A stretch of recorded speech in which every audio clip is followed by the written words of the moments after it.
You're listening to the Midlife Plot Twist podcast, and this is episode 15.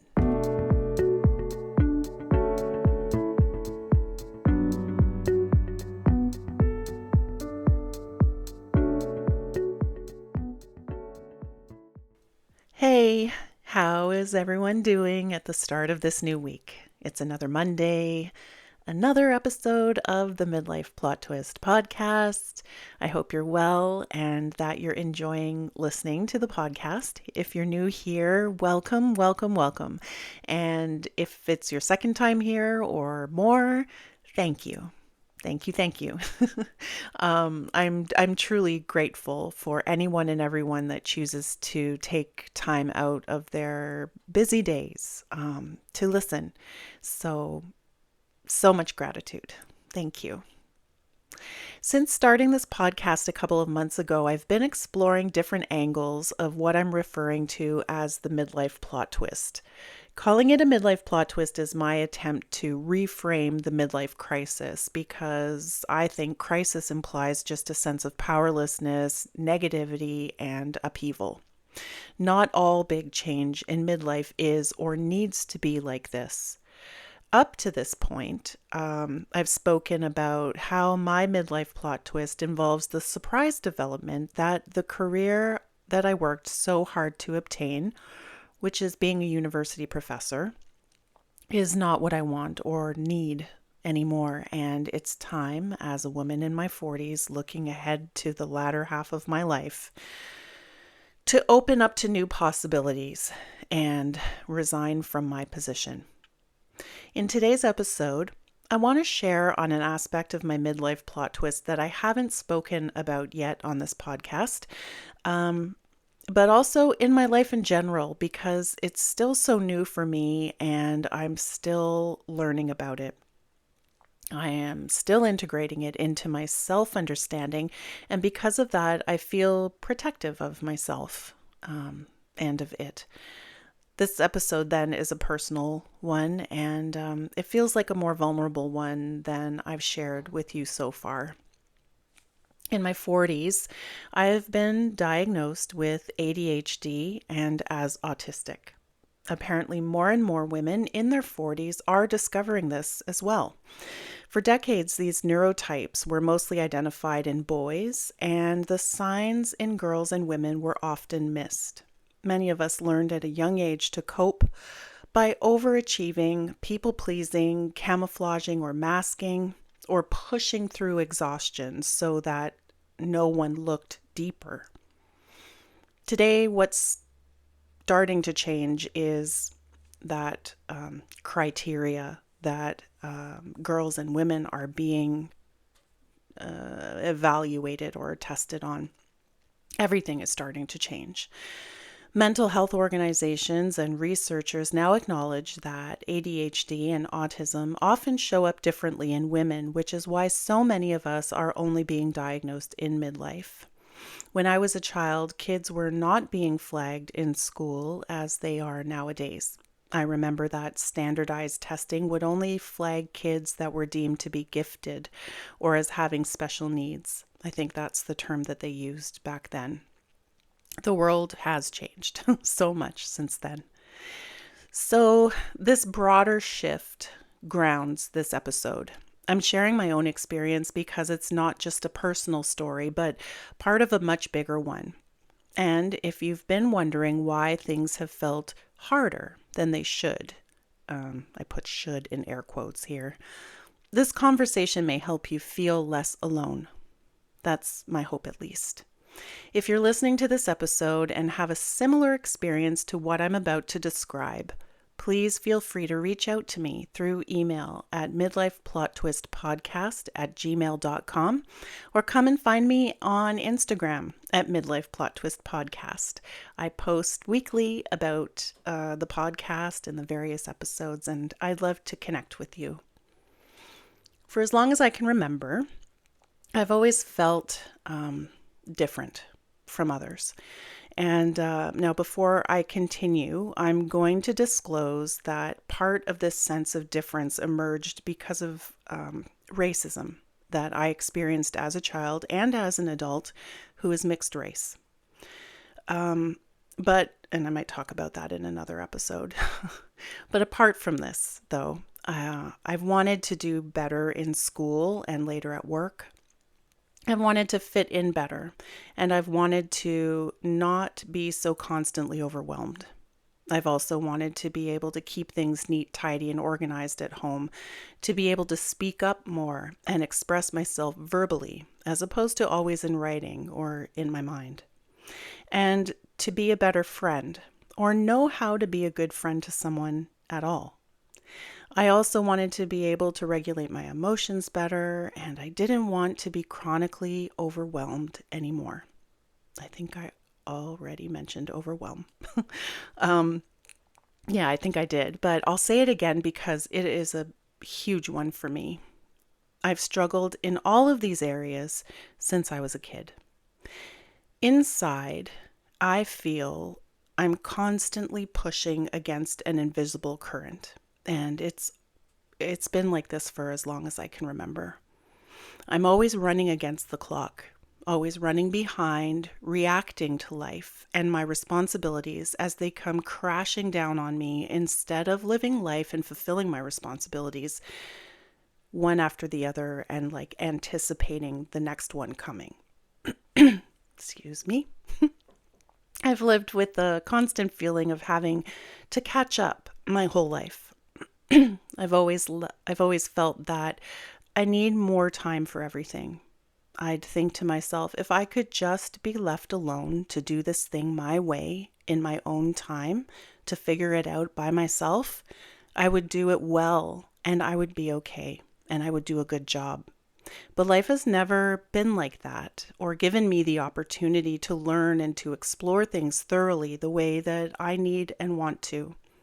Ever since I was a young child, I've always been someone who needs to figure things out for myself, to wrap my head around things before I dive into them or try them. Not because I fear I'll fail or I won't do a good job, but because that's just what feels natural, or like naturally like what I have to do. I need to understand things thoroughly, as I said, before trying them, like run them through my mind and figure out what is required, like from start to finish before I do the thing. This can be for something as complex as doing my research for my PhD, or something as seemingly trivial and everyday as going out for dinner with friends one evening. I rehearse about what I could talk about and what questions I can ask, which is funny because I often don't end up talking much at all. And conversations can fall flat as soon as it's my turn to respond to a question. I plan out what I should wear based on what the restaurant and vibe are like. And of course, what would feel the most comfortable for me to wear so that I don't end up preoccupied with this or that thing that's digging in or scratching or restricting or poking me. I'll also share that I change my clothes multiple times a day on most days in order to feel more comfortable in my body, which the criteria shifts throughout the day depending on how I'm feeling. I asked many professionals for help with the things that I struggle with over the course of my life. Family doctors, psychologists, psychotherapists, psychiatrists, friends, co-workers, strangers. And I got diagnosed with generalized anxiety disorder and as suffering from depression. This accounts for some, but not all of my experience. Over the years, I've tried everything from self-help books to workshops and groups to individual and group therapy to 12-step recovery programs and trauma therapy, you name it. I am my own biggest mental health advocate. And all of this has helped me in different ways because all of it gave me not only insight into my emotional world, but tools for coping with life's circumstances. At the same time, I understood my overwhelm, anxiety, and emotional responses as due to the stress of being a single mom living at or near the poverty line for many years, for putting myself through university and even surviving cancer. These heavy things seemed like very valid reasons for why I struggled as I did. But while my reasoning and work on self helped, it never felt like it was getting to the core of my struggles. Then my 40s brought all of this to a head. Suddenly, and it did feel like overnight, I went from being a struggling, poor, single mom and mature student in university to being a professor with a pension, a good, stable salary, health benefits, and had achieved what I had been working so hard towards achieving for so many years. I had a grown daughter who is excelling in life and now living on her own. I also became a homeowner for the first time and had a new and comforting sense of home in the sanctuary that I built for myself. And I was in therapy and on medication for anxiety and depression. All of the reasons, I'll put in air quotes again, that I had been telling myself I was struggling were seemingly addressed. And yet, still, after years, I was barely able to keep up with life. One day, something clicked while I was at work. I observed that several of my colleagues have a spouse and small children, and were managing teaching loads, large research projects and grants, travel abroad, conferences, collaborations, publishing journal articles, and still managing to talk about their weekend of leisure activities on Monday mornings. I definitely was not talking about any kind of leisure activities because I had none. I was truly baffled. And for the first time, I thought something is truly different about me. All of the things I had understood about myself and my struggles were falling away, and I was left wondering what it is.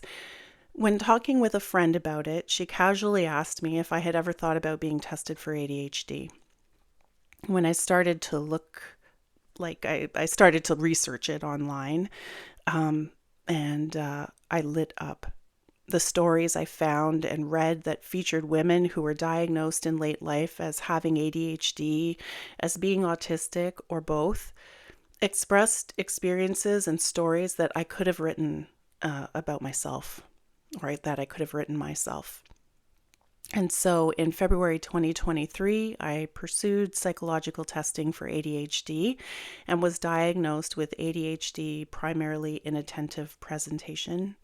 And then in July 2025, I pursued testing to rule out or in autism spectrum disorder, or ASD, and was diagnosed as ASD level 1 without accompanying intellectual or language impairment. These diagnoses have given me a sense of relief and curiosity to learn that I haven't experienced before, and I am just at the beginning, and I find it exciting, actually. I have to say that it's felt really good to talk about this, even though I'm talking about it to a microphone right now and my computer screen. It feels good to let out how much I've struggled, and I've worked so hard over the course of my life to camouflage or mask who I am and what I'm experiencing.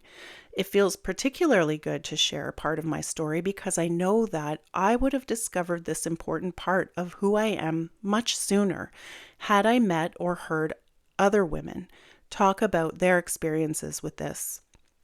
I'm hoping that what I've shared of my experience today resonates with even just one person out there, and that you feel free to be curious about this part of yourself. You don't need to reach a crisis point like I did to pursue learning about this part of yourself. If you're someone who felt a sense of resonance or relief listening to my story, if you're someone who has struggled your whole life and never felt like you could put your finger on what is different about you, maybe this is it. Seek the help of professionals, but only if it feels right for you. You can also do free online tests. One website that I found very helpful when I first started to question this about myself is embraceautism.com. I think it's written embrace-autism.com, but you can Google it and I'm sure it will come up. You can also do some research using good old Google too. So much comes up if you search women in ADHD, women in autism,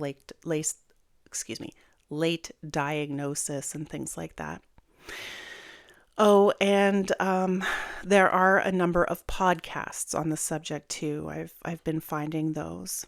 I'm finding that there are increasingly articles and different resources online that are specifically catered or geared towards and about women and neurodivergence and how perimenopause and hormones bring things to the surface, as well as how many women are being diagnosed in their 40s because life becomes more complex or demanding with responsibilities, and it becomes increasingly difficult to camouflage or mask our struggles and differences, if I can call them that.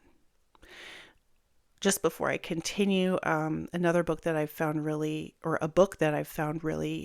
helpful has been a book by Dr. Devin Price, I think is his name. You can look for it. I didn't look it up before I started talking, so I don't remember the title. I'm sorry about that, but I'm pretty sure it's Devin Price, and it's on neurodivergence. So, before ending today's episode, I'll leave you with this question.